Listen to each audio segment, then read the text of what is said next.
बेटा जीशान, थोड़ा पानी लेकर आओ।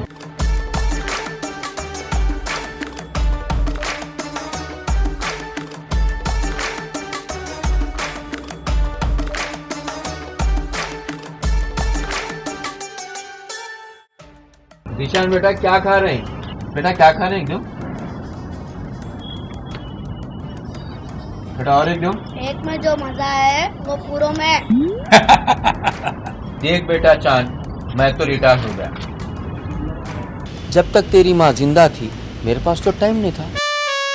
अब मरे तक फुर्सत है। तेरी अम्मा तो फुर्सत से सो गई। उन्हें अगर जिंदा रहती तो बाकी की उम्र आसानी से गुजर जाती। हो अब्बा, आप बेफिक्र हो, अम्मी की कमी का एहसास होने नहीं देंगे। हाँ अब्बा, हम हल्के पानी तक पीने नहीं देंगे आपको। मेरे को तो तुम लोग से यही उम्मीद है। देख बेटा, ये तो गवर्नमेंट का घर है, ये कभी भी चले जाता। तू क्या कर, आबाई घर तो ले ले। जो रिटायरमेंट के पैसे मिलते हैं उसमें हज कर लेता हूँ। करने के बाद जो रकम बचेंगी ना, उसका तीसरा हिस्सा बहन को दे दे। बाकी के तू रख ले, कुछ धंधा पानी कर ले। अरे आपके रिटायरमेंट का पैसा आप ही के पास रखिए। मैं क्या करूंगा बेटा, तेरे पीछे आने वाली जिंदगी है। वैसे तो मेरा पेंशन हर महीना आएगा ना।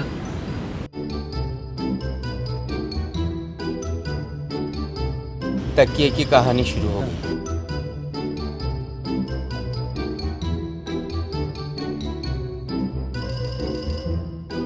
क्या हुआ, ऐसा रूम में आ गए?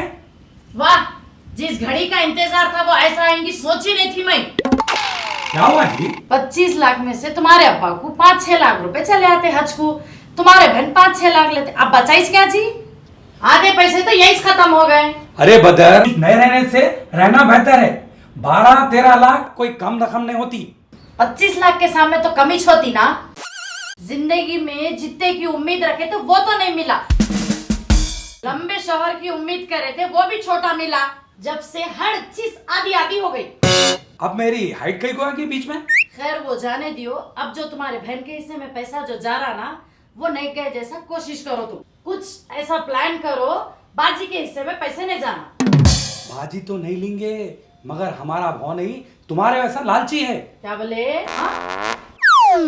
पैसे के नाम से उसके मुंह से राल टपकती, अब वो कहां टपकता की? घर में कोई है?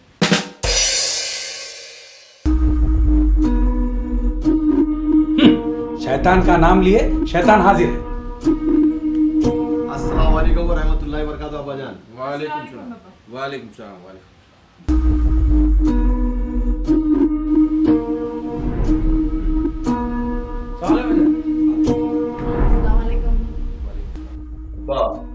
आप हज करने का सोचे, बहुत अच्छा सोचे।